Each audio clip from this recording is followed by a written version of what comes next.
Life in Okoanala, Delta State, is lived one boat at a time.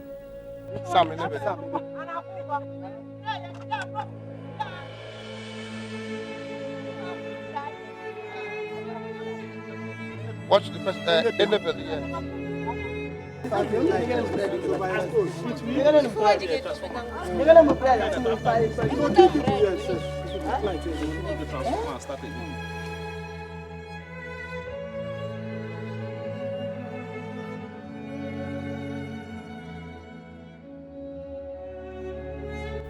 Okoanala is one of 4 Oko communities nestled on the bank of the River Niger in Oshimili South local government area of Delta State.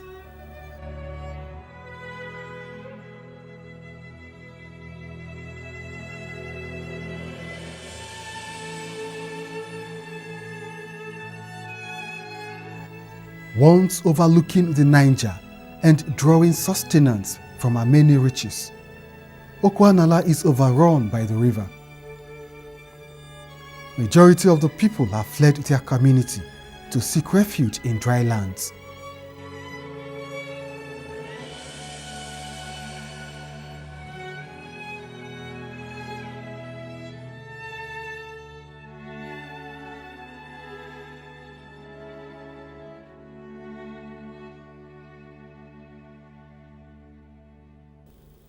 Madieli Patrick is not one to flee his community. He stays put to provide security, a sacrifice he undertakes to preserve whatever valuable items that will survive the flood in Okoanala. So most of the time when there is a flood disaster like this, some boys, some radical boys used to come in and divert some goods or even some items and properties. So mostly that is the reason why I'm here. And you can see some items raised. It's my property. Most of the things that I used to sell. So I even hang up on the upset.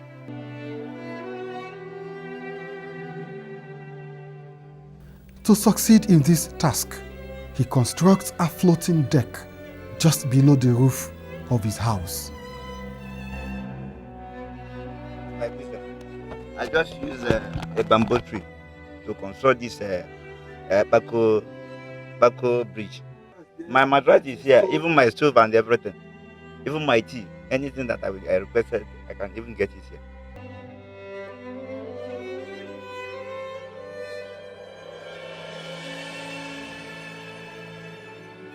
Madieli is not alone in this ravaged community. A handful of people remain in Okoanala, determined to face the storm in their own way.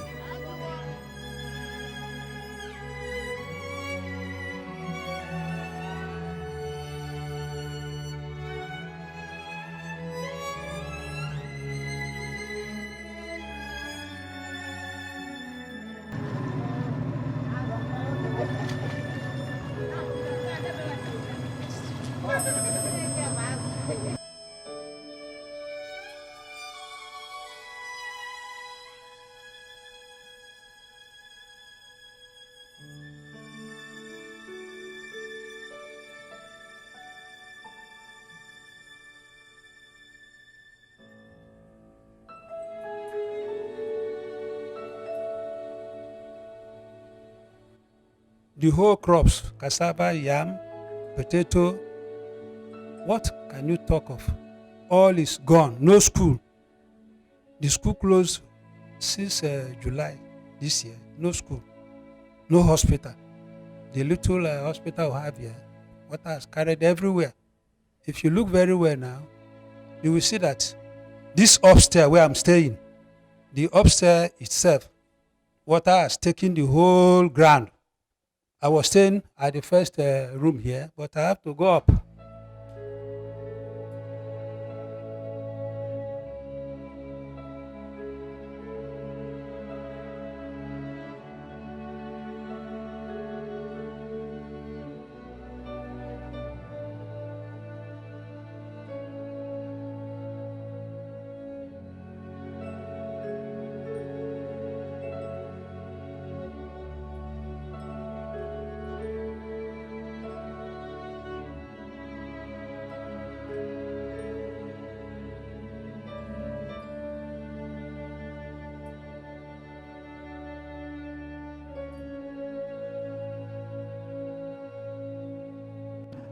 Okoanala is the story of resilient adaptation of a people determined to survive the flood despite the odds.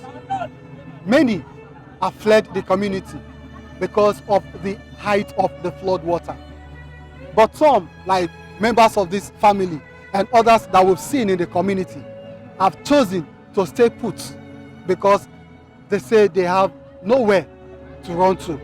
And so they live in their canoes, they cook in their canoes, they eat in their canoes, and with the aid of bamboo trees, they make makeshift homes for themselves and their children to stay in the village while praying that in no distant time the flood will recede and they will go back to normal life. 212, we're talking that 212 was bad, but this one has surpassed the one of 2012. I've not seen this type before, even before I was born and till now. And even my father, even when he was alive, he have never told me that it's a flood to even up to this extent. So this one, we've not seen this type again. And it has gotten a very great impact on our people. Reptiles are a common sight in times like this, but the people make a meal of them.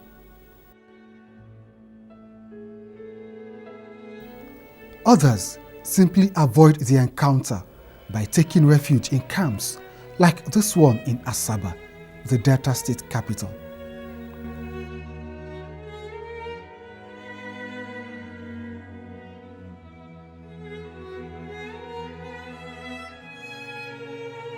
Because the flood came like unexpectedly. Just one day, we thought the thing would not even come much. Because we were surprised how the thing just come up, boom. We're like, hey, I pray like this government open camp for us, at least for us to just sleep. Now in this place we have well over 1,000 persons. And the government has provided food, provided a lot of things, personal effect, hygiene and all. We have a clinic here, a standard clinic here in the camp, taking care of all illnesses. You know, when you have flooding, the people affected, cold and some other waterborne diseases. And the constitution of the clinic here is quite okay, taking care of all.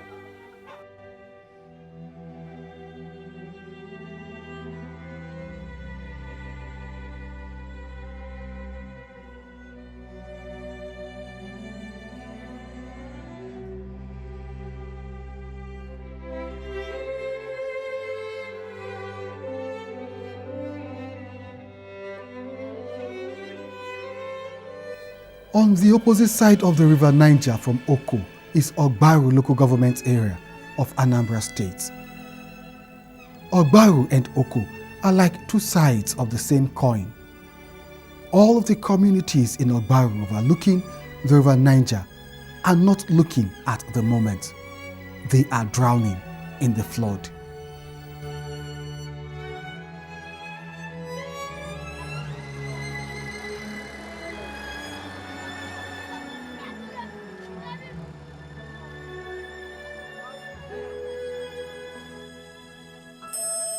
Excited young stars turned their streets to a fishing port. They set net traps for fishes, washed upshore by strong currents from the surging river. The same current that is drowning their homes.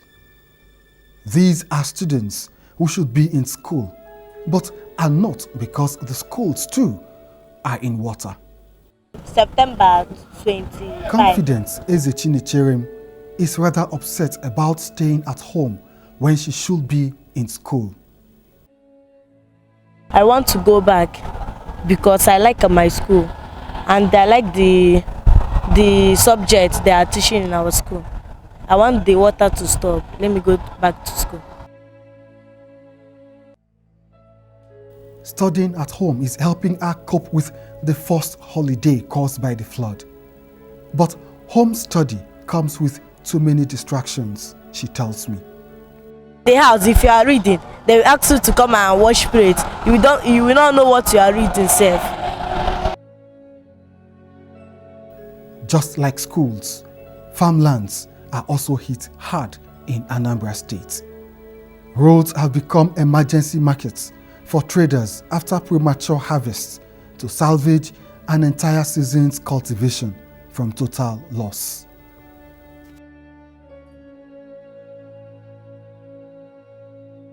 To yam, potato, or go away one plant, yam, all of them.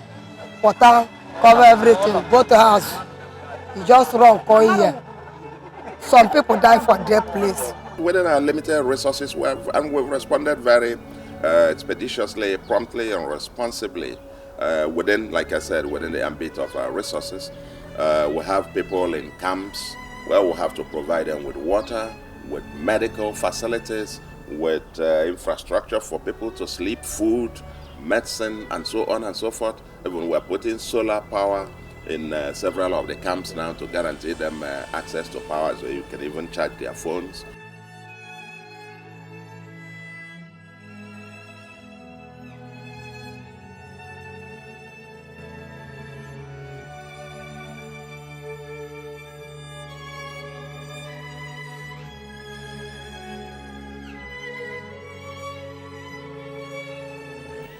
Two encounters tell the story of loss in Rivers State. One of Anthony Uko and the other of Esther Jacob.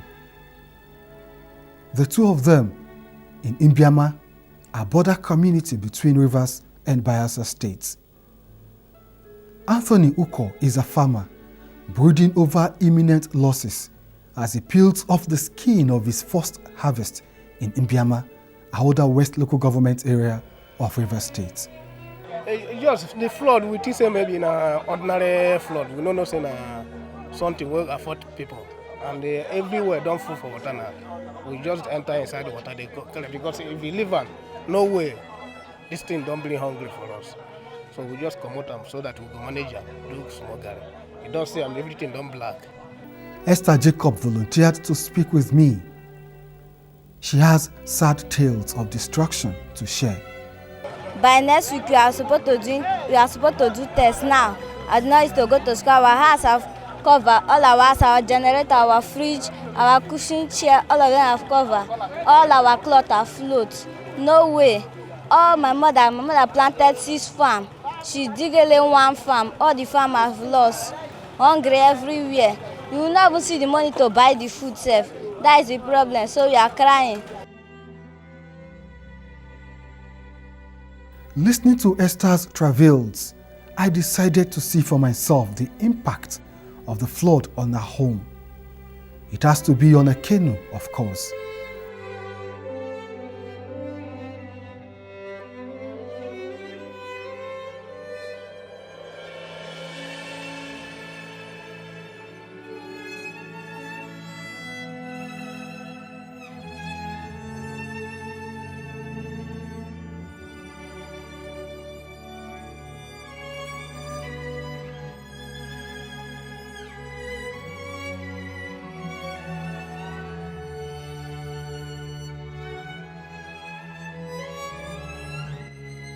this kitchen, so I just struggle do this small kitchen, make I fit set small fire to survive with my family.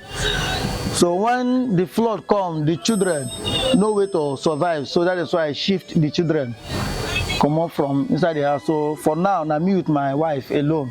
At night, mosquito.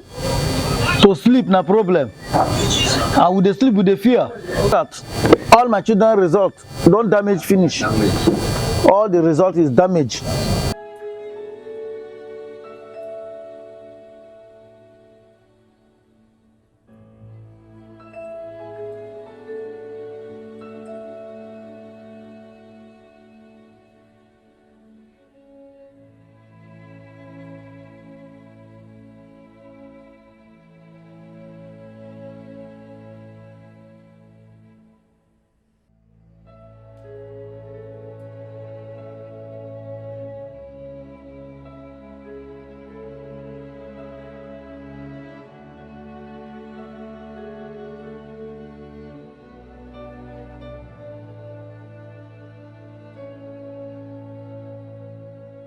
Bayelsa State is cut off from neighboring Delta and River states. It was a gradual inundation as the raging water found its way to the east-west road. Ume community between Ugeli and Patani in Delta State took the first hit along the east-west road.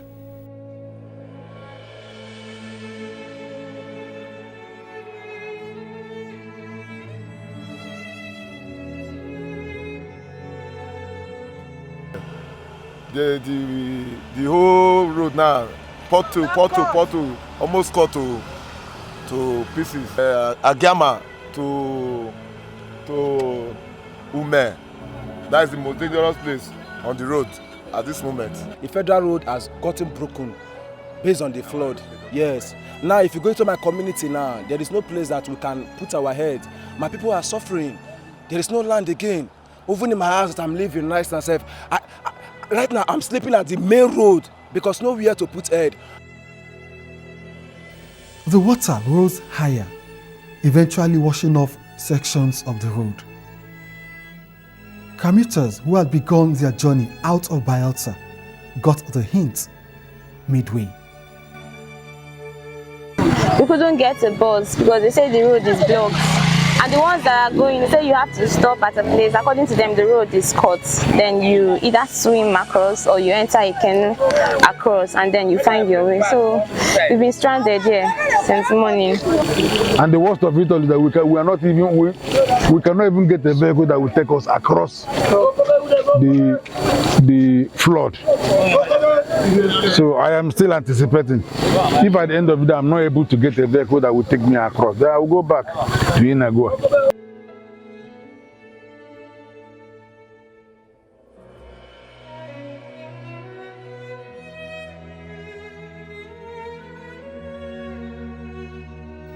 To fully appreciate the enormity of the situation, I am back on a dangerous journey on the east-west road. It all begins aboard this tipper on which I head into the flooded road.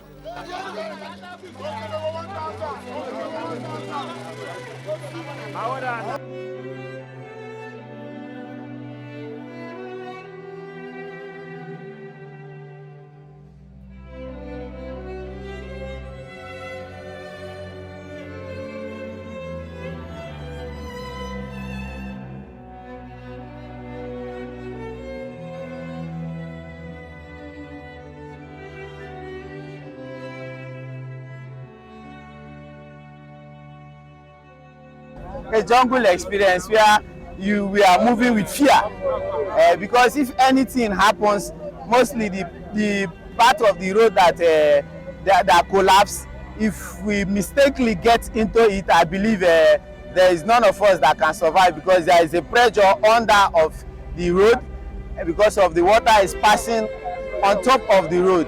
So I think we are just in a jungle justice, a big jungle complex situation. This place is tight.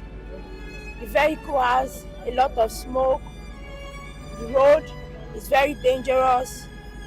People around here, they are complaining that the place is not comfortable for them to stay because of the flood, and the vehicle is not good for a place for human being to travel. We need to use bus, not a tipper that is carrying sand.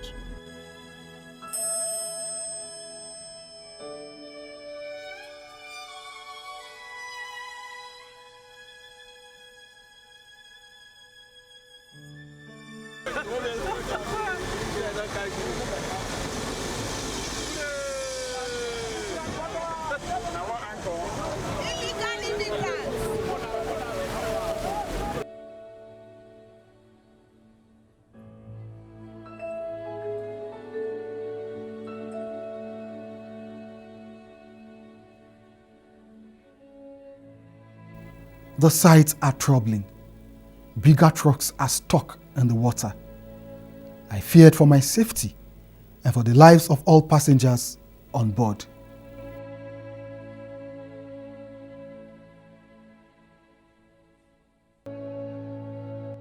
So many people chose to cross the distance on foot. It is no easy work, but the worst is yet to come. The high tide on the carriageway leading to Bayelsa from Rivers State warns of the grave danger ahead. At last, even the tipper can go no further.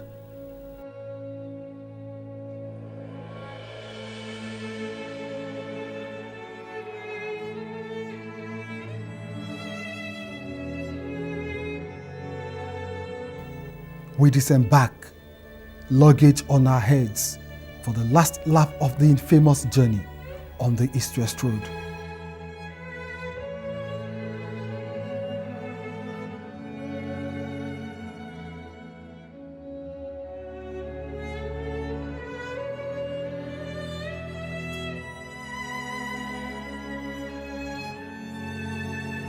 I could not help noticing another story on this section of the road.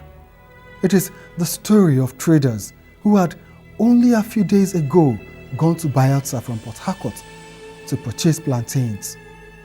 The plantains are heaped on the road as the traders watch helplessly. We'll have already reached here before we turn back, and the money that we pay is too much for the transport, almost 100,000 naira. We pay for tipper to carry out cross the river, but now they just drop us for the road and collected the money.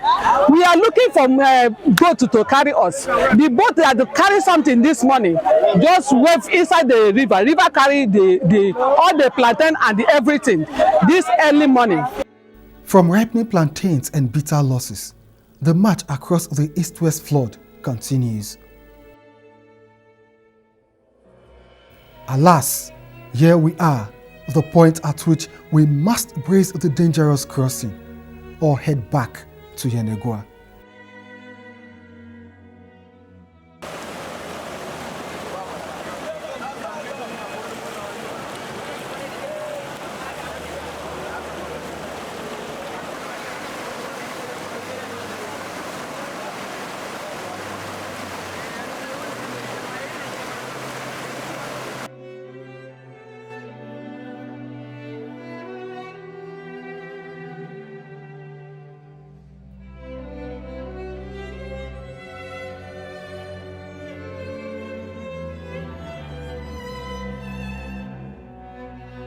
Fear is an understatement of how I felt at this point. With every other shot of this heavy current comes heartbeats and the desire to retreat. But the tipper ride is not an experience to crave.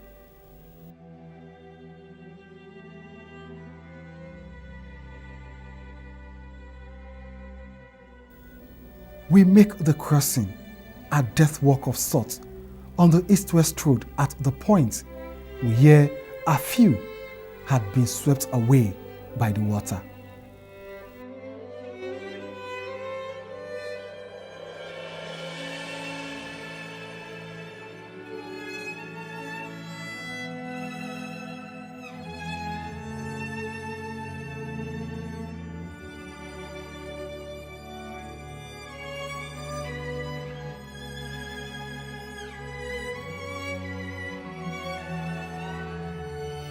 Whether from the drowned homes in Oko, the emergency market in Ogbaru, the first harvest in Awoda West, or broken roads in Bayelsa, one factor remains common to the 2020 floods, and that is early warning information. Predictions and forecasts from the Nigeria Meteorological Agency and the Nigeria Hydrological Services Agency were received, but the needed action to forestall the losses recorded were not taken. Disturbing and worrisome, that is how the Director General, Nigeria Hydrological Services Agency, Clement Nze, describes failure to heed and act upon early warning messages by all stakeholders, especially emergency responders at the subnational and community levels. So we are not quite encouraged to, you speak every time, you issue warnings ahead of time, nothing happens until we are at the middle of it, like now. Virtually every state government or state governor is having sleepless nights, doing all kinds of things, most of which ought to have been done before now.